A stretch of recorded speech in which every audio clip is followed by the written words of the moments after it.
Olá, essa noite eu tive um sonho e sonhos são sempre meio esquisitos, né?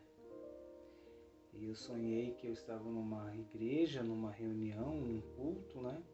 Numa igreja com bastante gente e o pastor já estava no final da pregação e eu não sei porquê, mas é que sonho, a gente às vezes não sabe o que acontece e eu não sei porquê eu tomei a palavra no final da pregação e li um versículo bíblico, não vou lembrar qual que era, assim, né?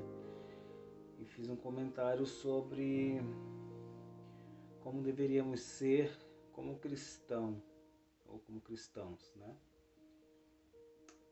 Nosso posicionamento, nosso pensamento, de acordo com o que a palavra de Deus, a Bíblia, nos ensina. Um outro irmão mais velho, de terno, gravata, isso é porque eu estou falando, relatando o sonho, né? Ele se levanta choroso e pega a palavra e lê um texto e se coloca muito, mas muito contrário ao que eu havia dito, o que eu havia falado, lido na Bíblia. Ele pega um texto e lê aquele texto totalmente fora, distorcido do que o texto realmente falava, tipo distorcido assim, aquela história daquele homem que se diz um pastor, né? Que se dizia pastor, adulterou com a mulher, né? Teve um filho com a ovelha, a esposa de um outro cara também fazia parte lá do rebanho dele. E provou na Bíblia que estava lá escrito lá em Joel, acho que é Joel, sei lá. Pega a mulher e adultera. Não sei qual que é o texto que diz isso, não me lembro agora. E na verdade ele falava sobre a mulher adúltera, não que o cara deveria adulterar com a mulher. E ele biblicamente provou que ele tinha que adulterar, né? Então era mais ou menos nesses termos aí que essa pessoa desse sonho interpretou aquela passagem totalmente fora. E ele muito revoltado comigo, choroso, né, falou ao contrário à palavra que eu tinha lido na Bíblia, direitinho, bonitinho. E a igreja também, em peso, né, contrário, chorou. Como se eu tivesse sido assim um carrasco terrível na vida daquelas pessoas daquela igreja, né? Eu apenas havia lido uma passagem bíblica e feito um comentário. E eu fiquei muito revoltado, mas muito revoltado com aquilo. E eu falava, não, vocês estão distorcendo a palavra, não foi isso que eu disse, isso não é verdade, isso não é assim. E o que você está falando está errado. Mas era a mesma coisa de não falar nada, né? Mesma coisa de não dizer nada, que ninguém me ouvia, né? Alguns irmãos se aproximaram de mim e falaram, não, esse pessoal aí tá tudo errado, eles não estão entendendo. E aí eu acordei, né? Assim, nervoso, acordei agitado, né? Por causa do sonho. E eu perguntei para o Senhor, poxa Deus, que coisa, né? O que isso quer dizer, né? E ele me levou a essa passagem, né? 2 Timóteo 4, eu vou ler o 2 e o 3 e o 4 e o 5. 2 Timóteo de 2 ao 5. Prega a palavra, inste a tempo e fora de tempo, aconselha, repreende e encoraja com toda paciência e sã doutrina. Porquanto chegará o tempo em que não suportarão o santo ensino, ao contrário, sentindo coceira nos ouvidos, reunirão mestres para si mesmos de acordo com as suas próprias vontades. Tais pessoas se recusarão a dar ouvidos à verdade, voltando-se para os mitos. Tu, no entanto, ser equilibrado em tudo, suporta os sofrimentos, faz a obra de um evangelista e cumpre o teu ministério. Eu estou lendo essa versão aqui, né, da King James, que o meu propósito é todo ano ler uma versão diferente da Bíblia, né? Não é fácil não, é difícil, que às vezes eu dou umas atrasadas e tenho que correr atrás do prejuízo, né?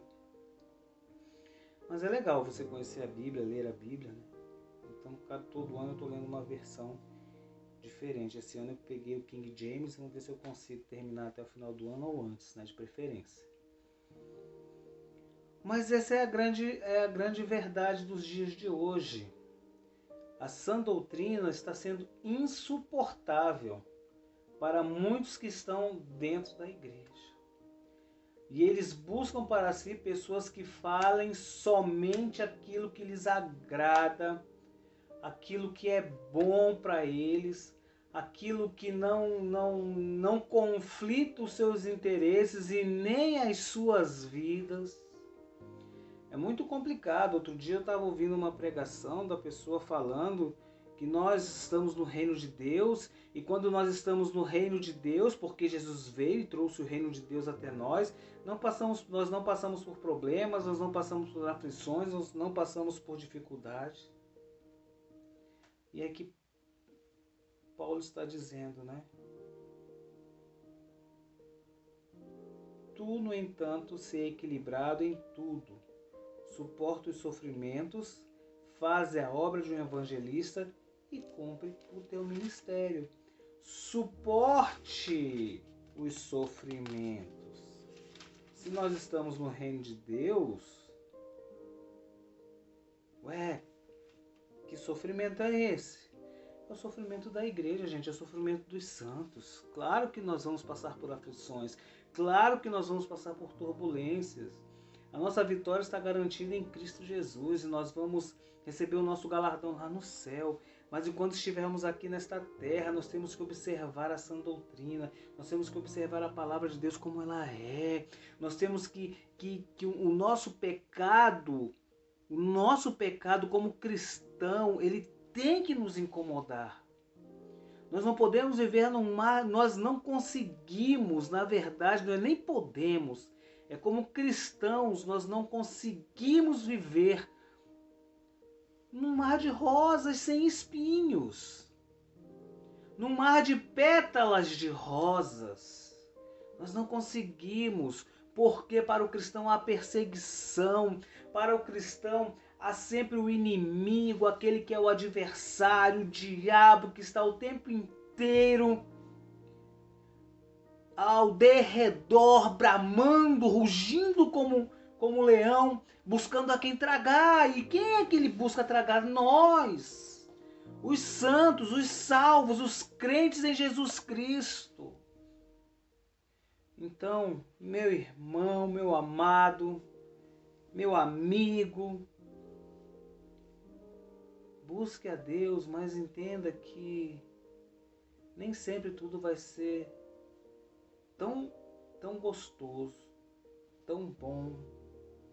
Nem sempre o melhor desta terra vai oferecer o que ela tem de melhor para nós, ou vai ser servido a nós.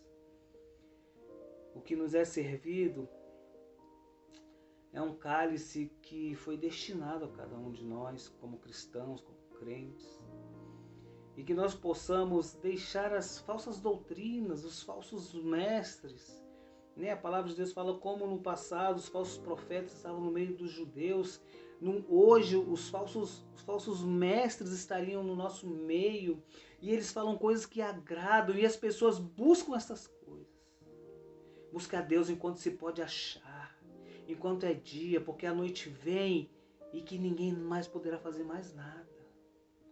Jesus nos ama, Ele quer o nosso bem, nós precisamos alcançar o bem que há em Cristo Jesus e proclamar este evangelho a todos e dizer que a salvação para o mundo é Jesus, a cura para o mundo é Jesus. E não ficar aí inventando histórias, esperando um milagre que vem dos homens, que vem do engano, da mentira.